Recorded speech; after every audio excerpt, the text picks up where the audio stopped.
শখের বশে 4টা ছাগল কিনলাম। তো সকালবেলা ঘুম থেকে উঠে গোয়ালঘর খুলে ছাগলের কাছে গেলাম। তো দেখতেছি ছাগল আলু খাচ্ছে সুন্দরভাবে। তো আমি আবার খেতে দিলাম ডাবল করে।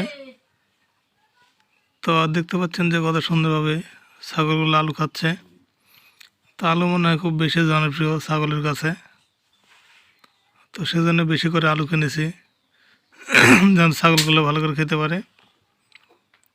তো না, আমি আবার খাওয়া দিলাম। তো আবার একটু ভুসি দিলাম, দেখি ভুসি খায় কিনা। তো ভুসি ধরলাম, ছাগলের কাছে দেখছি বাহ সুন্দরভাবে খাচ্ছে, কোনো সমস্যা নেই। তো ভুসির দাম যদিও বেশি, তবু ছাগল কিন্তু খায় বেশি। যে এই ছাগলটা কিন্তু আমার আগের বাড়ির, আর এই 3টাকে নতুনভাবে কিনেছি গত 8 দিন আগে। তো খুব সুন্দরভাবে খাওয়া দাওয়া করে খাসিগুলো কিন্তু রাত্রে ঘুমিয়েছিল। তো আমি আবার সকালবেলা ঘুম থেকে উঠে খাসিগুলোর কাছে গেলাম, দেখছি খাচ্ছে।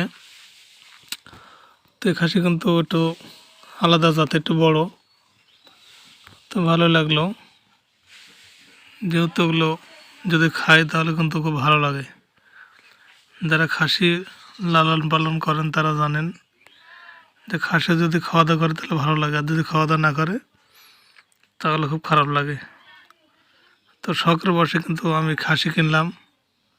তো দেখা যাক আমার কী হয়, ভাগ্যে কেমন লাভ হয়।